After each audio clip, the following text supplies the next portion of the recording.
Hi guys, how are you? My name is Caio, and today I'm here with a great comic book writer, artist who made Wolverine. He made Transmetropolitan, The Boys, among many other things. I'm here with a legend, who I consider a legend, Mr. Derek Robertson. How are you, sir? I'm good, thank you, Caio. Nice to meet you. Okay, that's perfect, Mr. Robertson. My first question is always the same for every guest I have here. Who are you?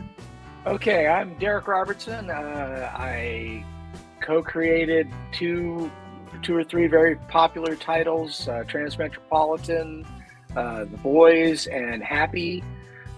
Those all three became two of them became TV shows.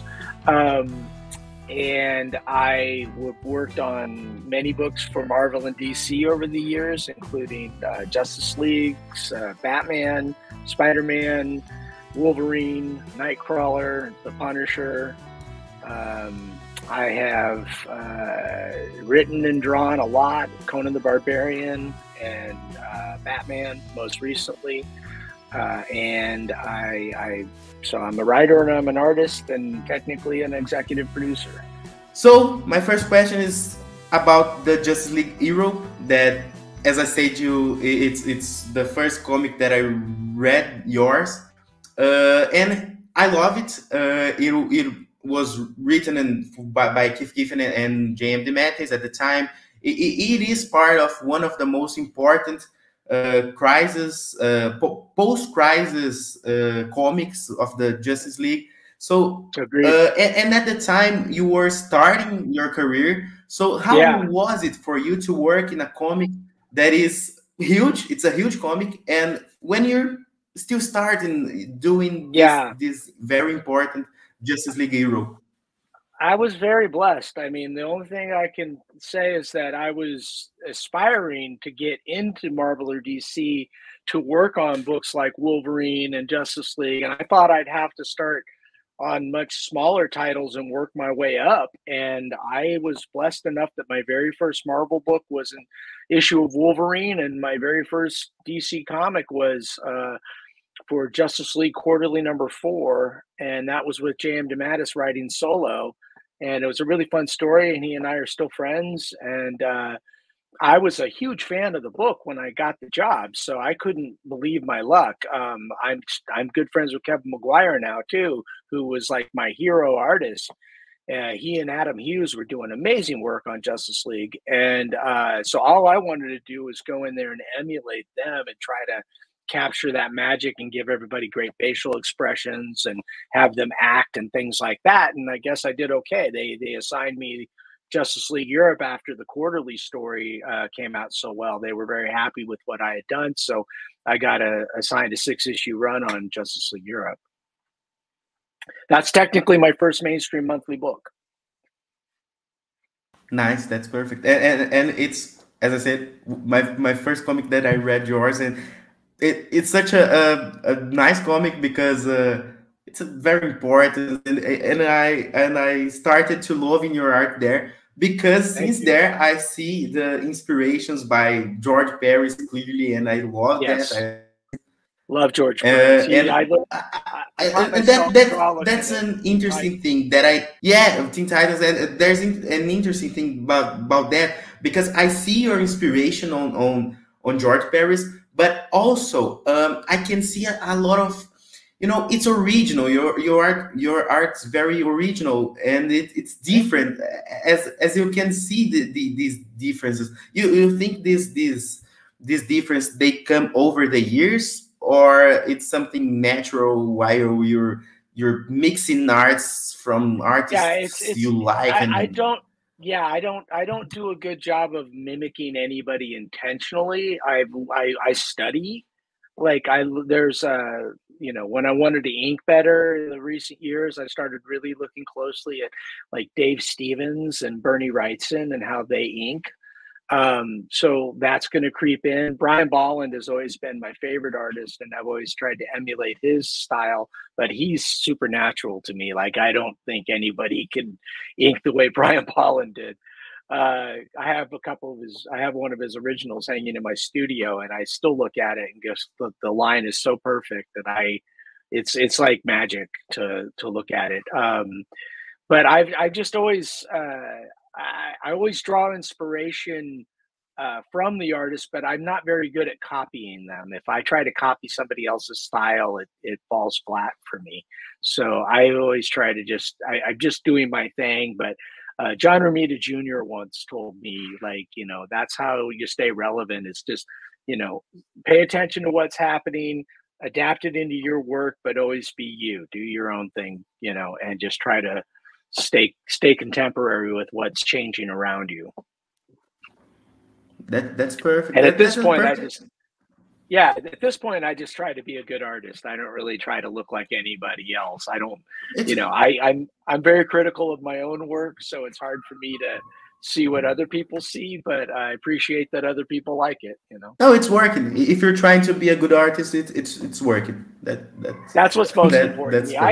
For me, it's like what I loved about Justice League and working on those books is that to me, it's always about telling the story more than drawing it like to be, cool pictures. I mean, of course, I want it to be good and fun like that, but the goal is to tell a good story and not really be that visible as the artist. I want you to see the characters and become immersed into the story I'm helping to tell, rather than look at my drawings and go, oh, look, that's a cool pose of that guy punching, or do a bunch of splash pages just because they look dynamic. I'd rather you get enraptured into the story and what the characters are feeling and expressing. That's more important to me. Yeah, it's a perfect tip for who's starting to, right? Because it's something I guess you learn during your career. So that's perfect. Yeah, there's an old saying in film that if you can tell the guy, if you can tell the person is acting, then they're acting poorly. Like, so that's the same sort of thing with comics, is that if you're paying too much attention to the art and you're not getting the story, then the artist is not doing their job well, in my opinion. You see Frank Miller as your hero, and I read that you hope to eventually emulate Miller's success as both an artist and a writer. Nowadays, seeing that Transmetropolin's success and The Boys having even become a television series and Happy, do you think you may be on the way to become to make this dream come true? Well, I am writing more. This year I'm doing a lot of writing, which I'm grateful for. And last year I got to write and draw Batman, and that was a big achievement for me personally. But I'm hoping to write more and do more writing and drawing in the near future. In the year to come, I'm going to be doing more original stuff, and I'm going to be writing a lot more of my own original stuff, which is how I started my career with Space Beaver. I actually wrote and drew that, but I think I have a long way to go to fill Frank Miller's shoes. He's done incredibly iconic work, but he is my inspiration in the regard that he's somebody who took characters everybody knew, and like in the case of Daredevil was kind of boring and kind of meandering, and then he got it and totally transformed the character and made legendary stuff out of it. And then he's did the same thing with Batman. So the fact that he could take those characters and write them his way and make something incredible, I think that's a real gift. And I don't have any plans to reinvent any superheroes anytime soon, but I would like to go back to at least telling the stories I feel like telling. As you said, Frank Miller made history on his comics, on his superhero comics, but he also made history doing like 300 and things like that. Yeah. So you can and Sin City, I think, is the best thing he ever did. So Sin City, yeah, exactly. So you don't necessarily need to be there on the Marvel and DC comics too. No, I mean, not necessarily.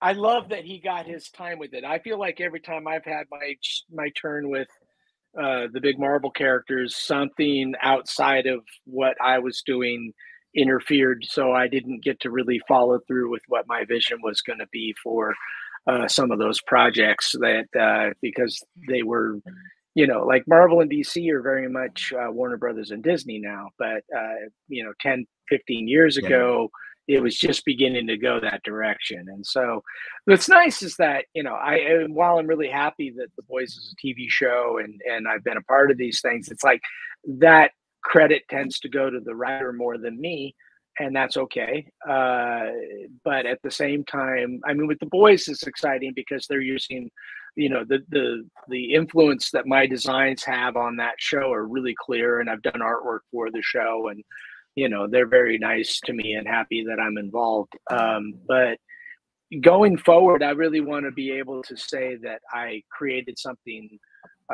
either by myself, or I'm actually about to do a book with a friend of mine who's going to draw it, and his style is very different. He worked in animation for many years on a lot of famous shows, and so he's going to bring an animated style to a story that I wrote. And I'm also doing some writing for, I just wrote a 96-page graphic novel for an indie film company. Their character's called Crestar and the Night Stallion, and that's going to come out in February, the first of 2 graphic novels I wrote for them, but I'm not drawing them, which is unusual. So I'm actually writing for other people, and it's kind of amazing to be on the writer's side and see the artwork coming in and how other people interpret my scripts, because it's not what I would do, but then that's what kind of makes it fun. So I'm really getting to wear my writer's hat right now. Okay, still about your whole career at general. On 97, you made Transmetropolitan, and it was on 97. Am I right? You are correct. So that's perfect. That's what we launched. Okay, so I read that before going to do this comic, you had to decide between the title and Spider-Man. And a close friend of you pointed that choosing Transmetropolitan would make you an artist of Transmetropolitan, not just more an artist of Spider-Man. And nowadays, how do you see this? Of course, we know the story, we know how much important was this comic, but how do you see this decision on your life, and what does Transmetropolitan represent in your whole career? That's probably my favorite project I've ever worked on, because I got to do all 60 issues. I had a very good relationship working with Warren Ellis and the more I got into it, the more he trusted me. So I really got to I had a lot of freedom to be creative. And so a lot of the things you see in that book, I was concerned with telling his story, but he didn't describe everything that I would draw. A lot of that was just me kind of flowing consciousness, writing and putting in whatever I thought would capture the spirit of what he was asking for. So I have a breakdown of one of the pages from issue 8, and it just says, it was a splash page, and it says, a long shot of the city, make it big and noisy. And that's about all he wrote. And so I went in and I drew this like really intricate splash page with signs and cars and people, and you know, and made it big and noisy. That's what he was asking for. But it wasn't like he said, okay, and put this on the pamphlet and make this sign say Mr. Tree or whatever the hell I did. That was me having fun and being creative. And that's where, as a co-creator, I think I bring a lot to a project, because I like to get in there with the boys. I came in with my own ideas as well, and we integrated them. But Ennis was a writer that would be very specific about what he wanted, and he wrote incredibly tight scripts that were very well written.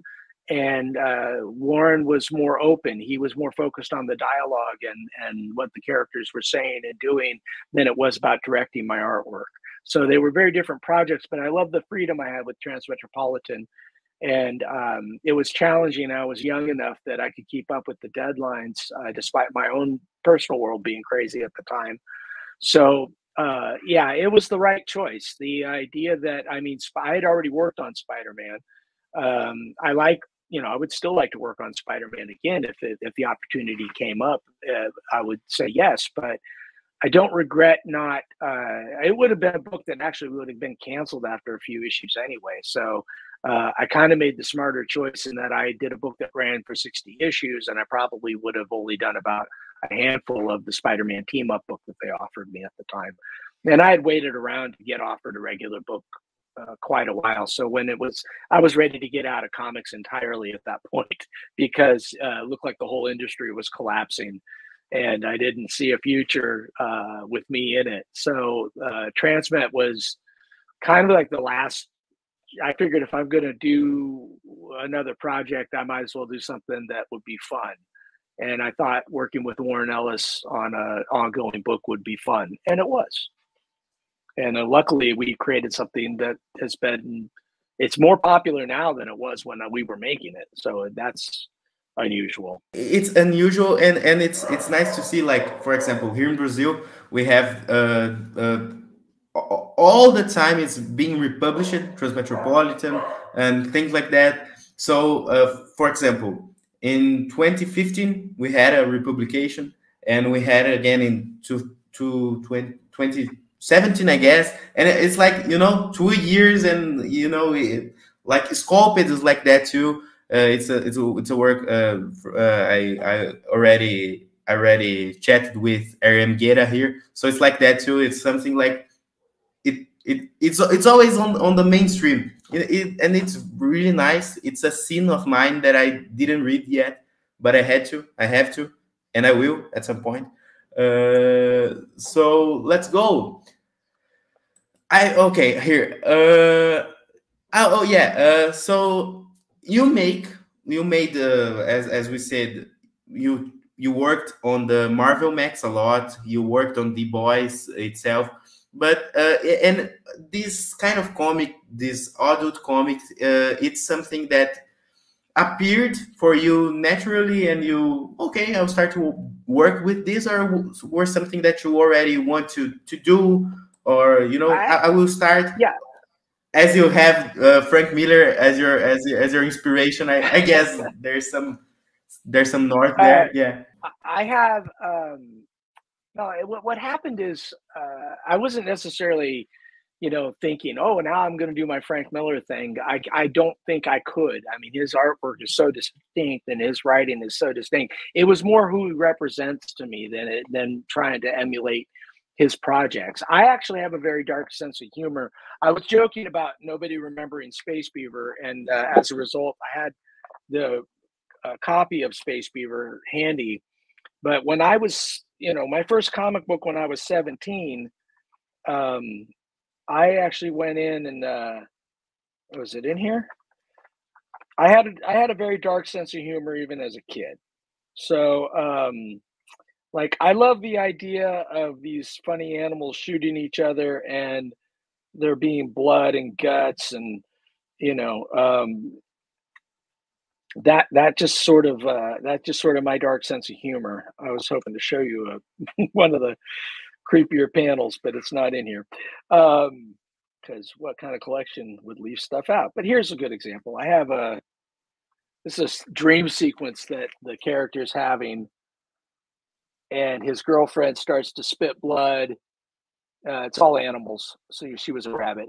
And so she starts to spit blood, and,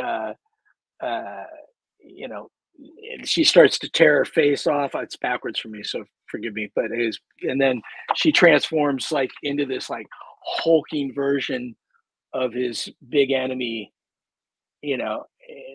So this kind of stuff was, this is what I was doing when I was like a teenager. Like I was 17, 18 doing this stuff. So, like that kind of gore and dark humor, that's just natural to me. So when it came to stuff like Transmetropolitan and The Boys, that really fit. Like, I like independent comics a lot. Like I grew up enjoying Robert Crumb and the Fabulous Furry Freak Brothers, and I loved the Hernandez, Jaime and Gilbert's Love and Rockets, and Mouse by Art Spiegelman. Like those things all really spoke to me and inspired me as much as superhero comics do. So as I got older, I really wanted to do something more, I don't know, unique and important. And I think with Transmetropolitan, I got there, but because we won a lot of awards and made a lot of like best of lists at the end of this, by 2000, when we were kind of beginning the end of the run. Like we were on a lot of important must-read graphic novels. That was really something to be a part of, because nothing I'd worked on before then really seemed to have made that much of an impact. But that was very much my voice as much as it was Warren's, and I really liked that about about that comic. But with the boys, like it was great. It This was is dark. really nice. Yeah, like Garth Ennis has a great dark sense of humor too, and so like our, that just naturally fit for us. Like when what he wanted to do and the story he wanted to tell about superheroes, that made sense to me. And I like drawing gore and I like drawing violence. It's just fun. Yeah. I don't know why. I'm a nice person. Yeah, Get all my demons out that way. that's perfect. No, yeah, we have this this thing that it's nice to see violence. It's nice to, but the artist has the other side that is exactly like Yeah, well, I like to yeah, make it's so the weird. violence I don't like happens. I don't like seeing real violence. Like if I see like Yeah. somebody's like to look stuff up, and like I'll stumble across like I came across like a motorcycle accident victim who was all torn Yeah. up and like the guts were hanging out, and I was like, oh, I don't want to look at that. But if Oh you ask no. me to draw that, I'm like, yeah, I'm on it. Like, Yeah. but it's like if I'm watching a movie and somebody's head explodes and I know it's like a rubber head that they pumped air into and it's jelly going everywhere, I think that's great. I will laugh. Like, oh, that's so real. That looks so real. But if it was real, I would go, no. It's like I have this to know it's this is exactly how I feel watching Tarantino movies, for example. Yeah, like same. I love Tarantino. Beatrix I'm a huge Kiddo Tarantino killing fan. millions of ninjas, and oh my god, Yeah. a lot of Yeah, when she blood. cuts- when she cuts that's off her head, funny. you see some of her brain, like, oh, that's cool. But because I know it's fantasy. Yeah, It's like exactly. if I know it's just pretend, then it doesn't bother Yeah. me. But if it's any way real, then it makes me very uncomfortable. I don't like to see. I don't want anybody. If you Yeah, that's told perfect. me tomorrow, like if I never drew violence again, that all the violence in the world would stop, I'd happily stop. But for me, it's like I'm just putting ink on paper and expressing my imagination. Nothing I do is hurting anybody. Nobody, except for the trees that were pulped to print the books. Yeah, that's perfect. So. Exactly how I think. Yeah, that's it. So okay, so I have a question about that. That Sure. is, what is the secret to draw a well done scatology? Scatology. Poop? Poop, blood, Blood. Okay. things like Well, the secret weapon is this guy right here. And this guy right here. okay. You put this guy in there and you go Why? like this. Because it creates natural spatter. And that's the way blood flies. So you use your ink brush and you use your toothbrush and your ink, and you can get nice spatter. You can aim it. I gotta remember, like, you gotta study how liquid moves. That helps a lot too. I like to think things through. So if somebody's, with the boys, I think about this a lot because I like one of the main things we wanted to express in the boys is how real the violence was. And so somebody didn't just get punched in the face, their jaw would come off, or someone got a headbutt. They didn't just get their nose bashed, they got their head caved in. So that was like important to know how things move and really think those things through. So I would do a lot of that. That's the other part of it. So like sometimes I would watch slow motion stuff of like, I don't know, there was like a slow-mo thing of a bullet going through an egg, and you watch the way that liquid flies out around the bullet hole, and you see, you start to get ideas about how things move. Be observant. That would be the main thing. But again, I'd rather look at a bullet going through an egg than a bullet going through a person in real life, Like, again, I don't really want to see that, but I'll watch movies and stuff to see how the squibs explode. For our last question, this is one that fan sent you, a fan of our channel and a fan of your work. He made this question about the Conan the Barbarian, and Yes. His name is Lex, and he says, I saw your work on Conan the Barbarian, which you were responsible for inking, but with a totally different style of hatches and shadows. What were your influences to arrive at those heavy and brutal images? For those who are starting to work with comics, what tips do you have for doing a good job with hatches, or which artists to start to studying? Oh, that's a great question. Okay, first I have to preface it with I always wanted to be my own inker. Again, like following in the steps of the people that I admire, David Mazzucchelli, Frank Miller, Dave Gibbons, all these George Perez, people that ink their own work. They were I wanted to follow that direction. I wanted to ink my own stuff. So I tried a number of times to get that with Transmetropolitan, but the schedule was always so tight, and Rodney Ramos was doing such a great job and so reliable. It just didn't work out for me to ever ink anything beyond the covers for that book. But as far as a monthly book goes, I always wanted to ink my own stuff. And eventually, after I left my exclusive at Marvel, The Boys was that first opportunity. So I had just kind of started being my own inker. I inked myself a little bit on Wolverine, but again, the schedule was too tight for me to get comfortable with it, doing it on a monthly basis. But with The Boys, I was way ahead when we first launched, but it was new for me. I was still kind of learning. And so by the time I did Conan, it was right in the middle of my Boys run. And so I was still kind of a fledgling inker as far as doing my own month-to-month stuff. So I was a lot heavier handed in the beginning because I didn't know how not to be. I was still dipping a brush into an inkwell and not rather than using pens, which are a little easier to control. So that's why the style looks different. It wasn't a conscious choice. It was just sort of like me learning to walk before I could run. So now I use very different tools, and I think my style is getting a little cleaner and a little more refined, but still people call it gritty and they say it's heavy. So I don't know. I'm just trying to do the best I can. But the thing that I also, and my main inspiration for why Conan looked the way that it did was Frank Frazetta, who I think is one of the greatest artists that ever did comics, and he did these fantasy paintings. I used to have his posters on my wall. So I went back to looking at Frank Frazetta's pencil and ink work, his early ink work, and I studied that a lot because I wanted to bring that element into the details and kind of give it that I tried to give it that power. I really loved working on Conan. Writing him was like an honor. I was so happy that I got to write and draw my own Conan story. Conan is, of course, one of the most iconic characters that I guess it's one of the most. Yeah, so that's really nice. And so, Mr. Robertson, as far as finish, just study your favorite artists. That's the best way to learn.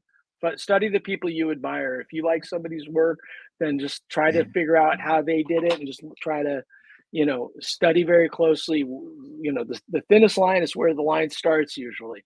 Some people do it the opposite way, where they'll go thick to thin, but it's just a matter of there are books on how to ink. There are techniques. A lot of people are doing things on YouTube now. You can go on YouTube and get tips from professionals. Not me, but good people, talented people. They're out there. That's perfect. You don't how can I say, you don't teach for. I would like to, but it's just like my days. I just don't have the presence of mind to hook up a camera and go, hey, now I'm doing this. It just isn't how my brain works. Like I'm usually writing, or I'm thinking, or I'm working on my own stuff. It's like I'm very insular. Yeah, that's perfect. So for finish, Mr. Robertson, something you want to say to your Brazilian fans? Obrigado. I knew that and I forgot it. So obrigado. That's my God. Thank you for supporting my work and for supporting me. And if it weren't for you, I can't do what I do. If people didn't look at my stuff and buy my work, I would just be making pizza, and I wasn't that good at that. So, but I really appreciate the little boy in me that wanted to do this as a living. If I had to go back in time and tell the kid that was drawing Space Fever, hey, someday you'll have fans as far as Brazil, that would have blown my mind. So I don't take it for granted. I really appreciate you. Thank you. Obrigado. That's really nice. Man, thank you so much, Mr. Robertson. Guys, thank you for watching. Lex, thank you for sending your questions. And that's it, guys. Thank you so much, Mr. Robertson. Thanks again. That's it. Thanks for having me. Bye-bye. Nice talking to you all.